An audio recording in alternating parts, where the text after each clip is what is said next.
Janine is going to talk about such an interesting bit of history and the women that were at the heart of it. Can I just have a quick show of hands? Do you mind if I do this? No. Who's heard of the Poplar Revolt rebellion? A handful of hands. This is an absolutely extraordinary event that happened in East London.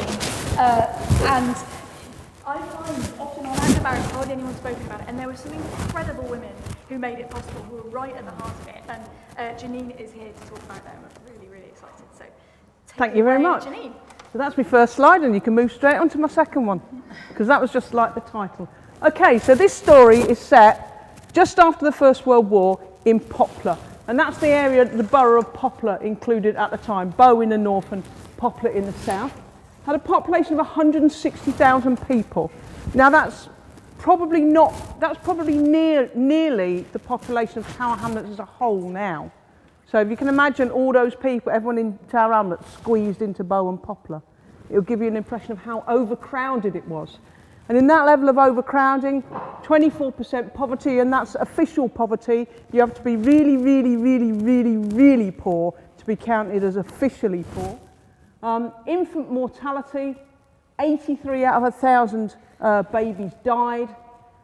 Over 33,000 people lived in overcrowded housing. Now, overcrowded was defined as more than 2 people per room. So stop a second and count the number of rooms in your house or flat. Yeah? Include the bathroom, kitchen, living room, bedroom, yeah? Double that, yeah? The figure you've got in your head now, if you had that many people living in your home now, it would not be overcrowded by those standards, okay? You would need one more person to move in for it to count as overcrowded. And yet over 33,000 people were living like that in Poplar at the time. In terms of what people were doing for a living, over a quarter of men worked in transport, either the docks or the railways, and more than half of women worked for wages. That was higher than average, not because women didn't work, as we've already heard, but because a lot of them didn't work for wages, they worked in domestic service. Next slide, please. So, what's going on here? Everyone's got the vote now, almost everyone's got the vote. So they have a general election, so 1918 Representation of the People Act gives nearly everyone the vote. Unfortunately, they then use it to elect a Tory Liberal coalition government. But, you know, they weren't quite used to having the vote, really. They'd only just got it. And, by the following year, they'd learned how to use the vote properly. And working class people had learnt that what you do with the vote is you vote for working class representatives. And Labour did very well in the elections for the London County Council, for the Boards of Guardians, which were the elected committees that ran the poor law institutions, and for the London Borough Council elections. And at the end of 1999, the Labour Party won 39 out of the 42 seats on Poplar Borough Council. So, thus turfing out the previous, what they called municipal reform administration council, which that municipal reform was just the name for the Tories and Liberals in local government. So, next slide please. Here are some of the people they elected. So, George Lansbury, people heard of him? He went on to be leader of the Labour Party.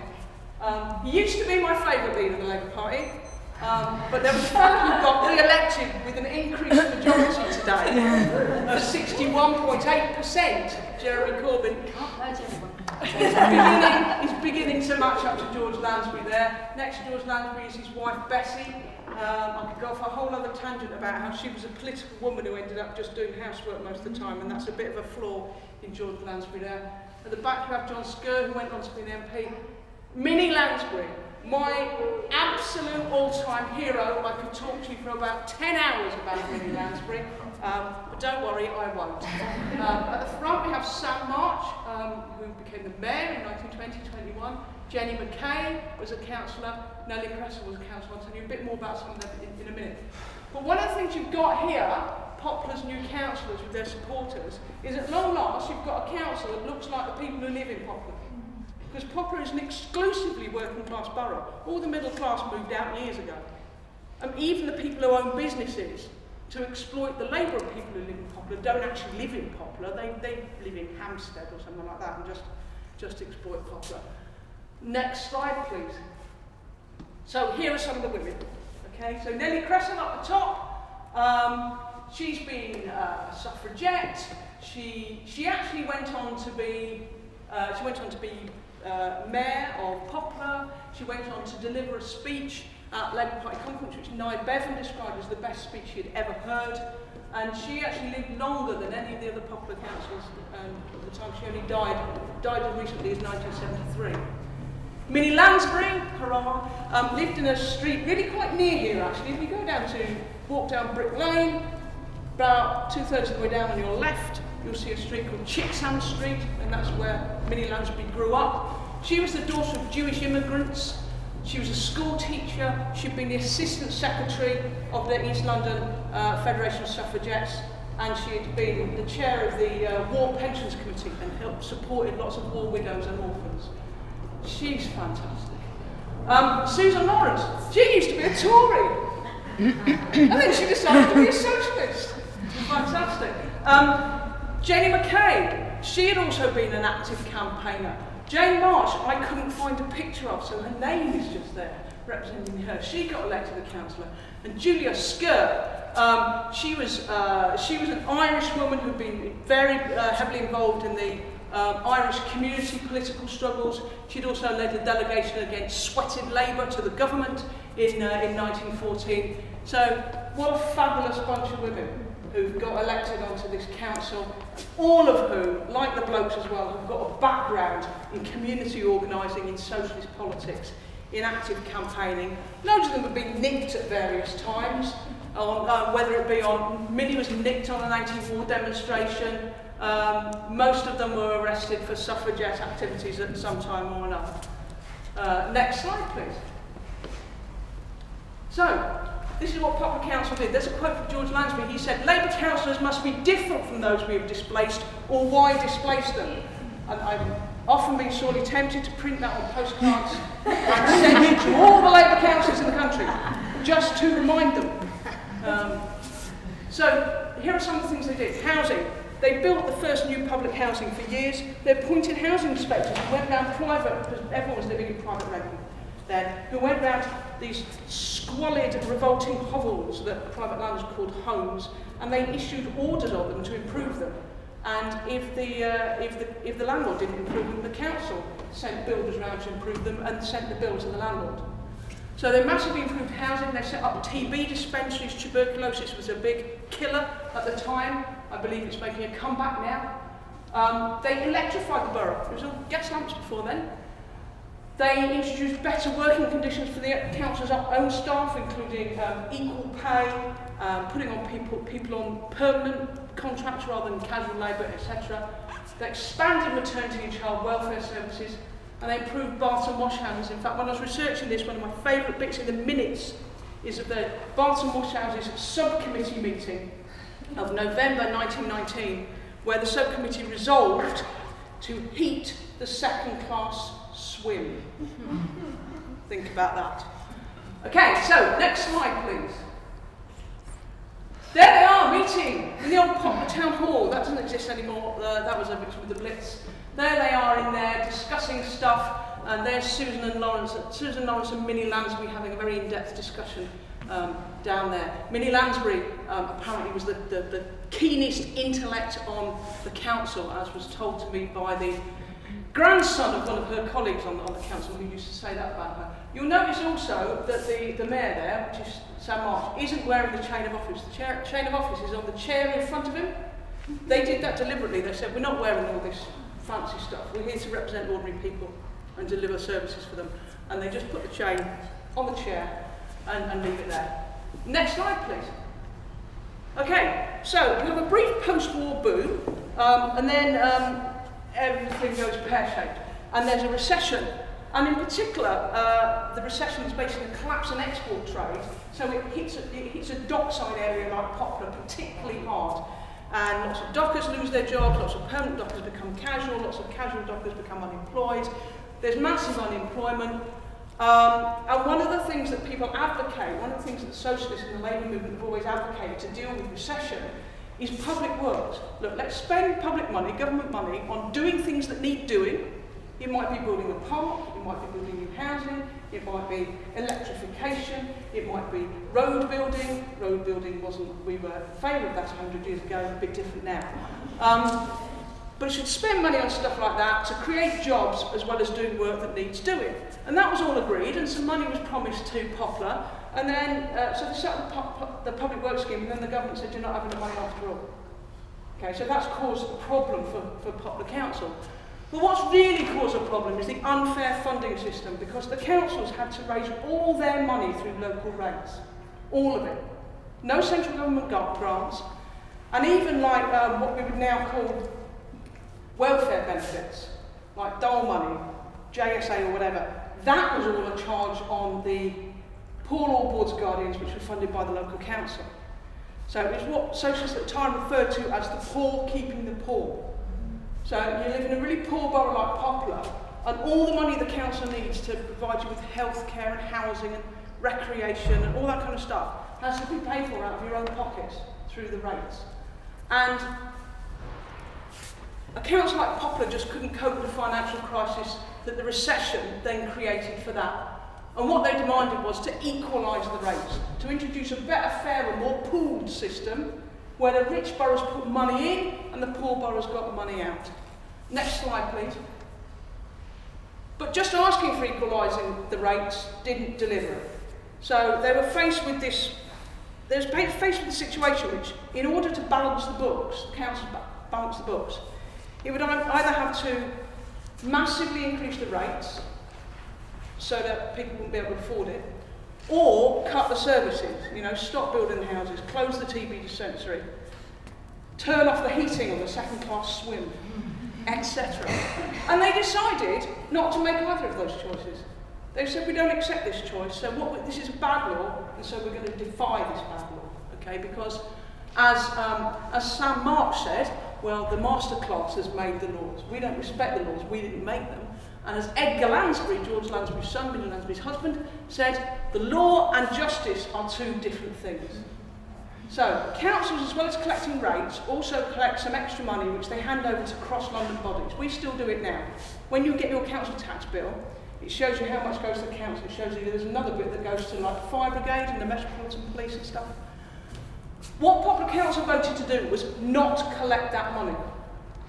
So not collect it and not hand it over. Because they said our people can only afford to pay the rates for what we need in this borough. Next slide, please.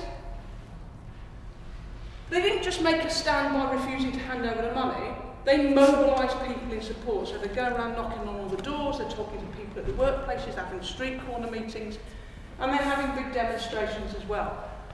Of course, the London County Council doesn't just accept this, that it's not going to get its money, so it takes them to court.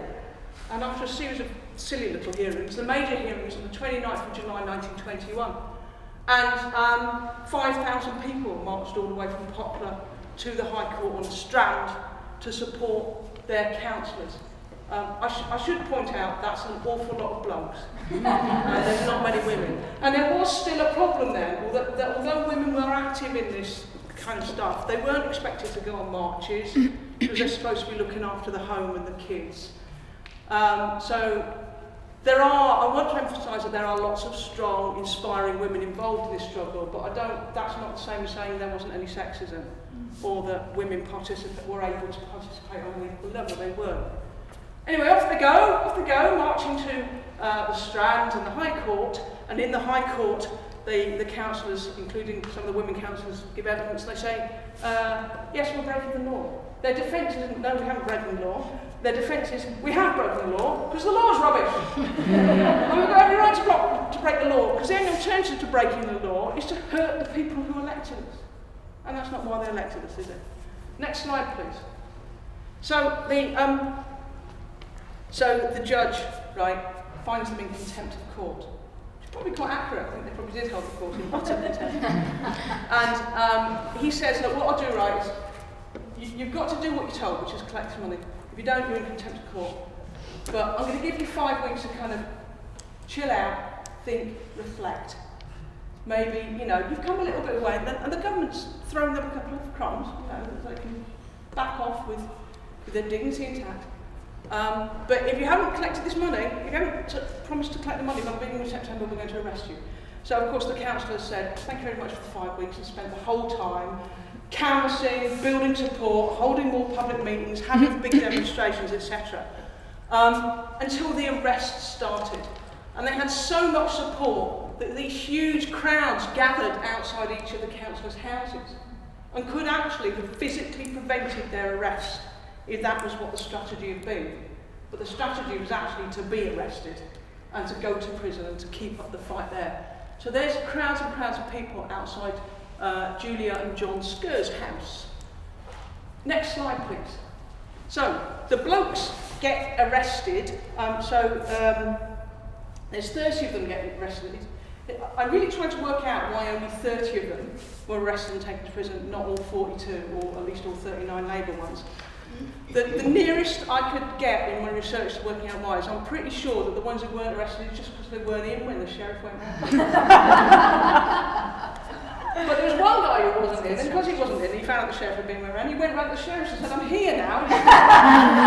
You can arrest me. Anyway, the women made an appointment to all get arrested together at the town hall in Newby Place. And off they went on September the 3rd or the 5th or something. And they all got arrested together at the town hall. And this is my favourite photograph ever, probably. This is Minnie Lansbury arriving at the town hall to be arrested. I just love I love the movement in the spring in her stride and people cheering her on, and she's been given a rose and a chap carrying her suitcase. Okay, next please. They don't just get nicked, they do some speeches, and look at the crowd that's turned out to hear the women speak. The amalgamated Stevedores Labour Protection League banner, that's a small craft trade union for stevedores with a particular type of docker. Next one, please. So in the background up on the balcony at the top in the middle, that's the women councillors doing speeches to this assembled crowd. At some point a bloke shouts out, we have to stop them, we can at least stop the women being arrested, because the men have pretty much all been taken to prison by now. And Susan Lawrence says, don't you dare, we've got just as much right to be arrested and crowd beliefs in our stance as the blokes have. Next one, please.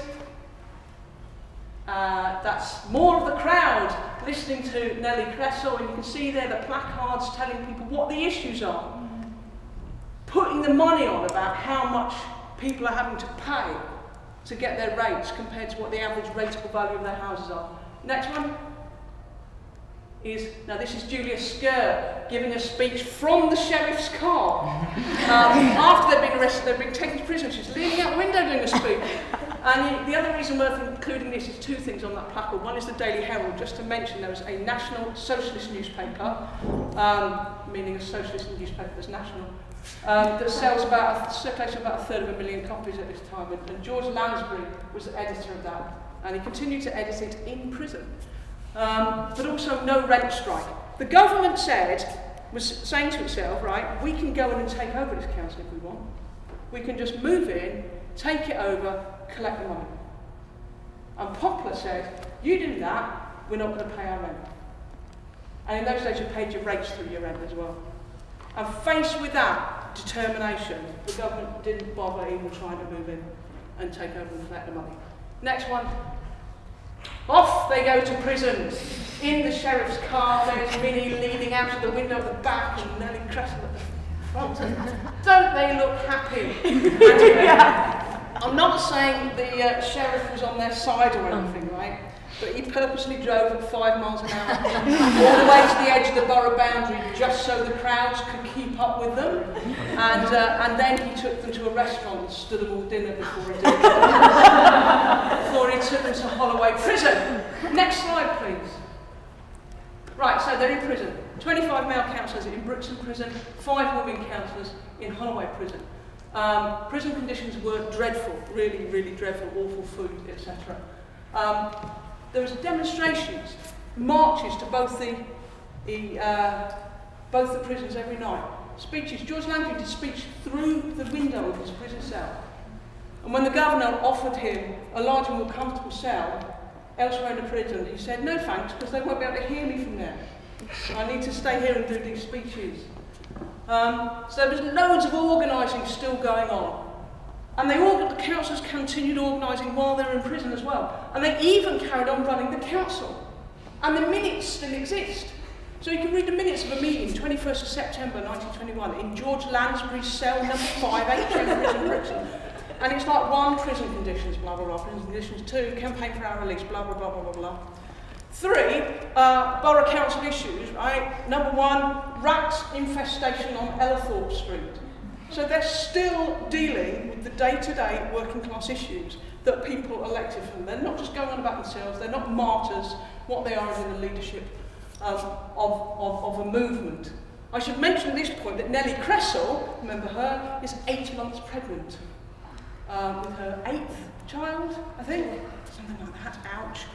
And after a lot of outcry, she gets released, hooray. And in doing so, she makes legal history, because if you are sent to prison for contempt of court, it's not for a definite period, it's not like for 2 weeks or 6 months or 5 years or whatever. You get sent to prison until you have purged your contempt, which means until you've done the thing that you've been sent to prison for not doing. She became the first person ever to be released from prison, from imprisonment for contempt of court without having first purged her contempt. The big issue here, though, is, although this recession is hitting Poplar particularly because it's a dockside area, it's not entirely contained within Poplar, so what on earth are other councils doing? So some of them are voting down, doing the same as Poplar. Shoreditch Council voted it down by only a handful of votes. May even have been 1 vote. Hackney Council voted it down massively. The Mayor of Hackney at the time was Herbert Morrison, who is the political and literal grandfather of Peter Mandelson. And he thought that Labour Council should be respectable and well-behaved and not do any of this law-breaking nonsense. But in the end, eventually, finally at last, 2 councils voted to do the same as Poplar. Bethnal Green and Stepney. And in Stepney, the resolution was moved by a young alderman by the name of Clement Attlee, who said, normally I'm a constitutionalist, but in these circumstances, we have to break the law. Best thing you ever did. Add that to the NHS. Next slide, please. After 6 weeks of all this mobilising and all that, ta-da, they win. Okay, because it is their resilience, it's the mass mobilisation, and then it's the other councils joining in. That's the women were released, they were taken by car to Brixton. This photo is outside Brixton Prison, and there they all are. They've been released to attend a conference to discuss reform of the rating system. Next slide, we're nearly done now. Okay, so this is what they won. The government rushed through a piece of legislation called the Local Authorities Financial Provisions Act 1921, introduced cross-London pooling of outdoor relief, which is what they call welfare benefits then, up to scale set by the Minister of Health. Poplar gained over £250,000 per year from this, okay? That's not in today's money, that's in 1921 money. So it's an enormous, enormous amount of money. And other poor boroughs benefited a great deal too. And Jimmy Thomas, General Secretary of my trade union, the RMT, or the NUR as it was then, he said, he was an MP as well, he said in Parliament, this is a great discouragement to those who believe in constitutional action and a great encouragement to those who believe in revolutionary methods. Now, I completely agree with Jimmy, but I should point out that he was an horrible right-winger and he thought that was a bad thing. I agree with him it's true, but I don't agree with him it was a bad thing. I think we might have one more slide. Yes, we're all celebrating in Victoria Park. So there you go, banners, trade union banners, loads of people, and some women amongst them there. But in a way, I was really glad that hardly anyone put their hand up at the beginning when Sarah asked you whether you've heard of the Poplar Council Rates Rebellion, because it's my mission in life to tell people about it who don't know about it. And now, a couple of dozen more people know about the Poplar Council Rates Rebellion. If you love the story, really, really love the story, then I have written a book about it called Guilty and Proud of It, which is the title of one of the pamphlets they distributed around Poplar in support of them, and usually £12.95, you good people can have it for a tenner. Thank you very much.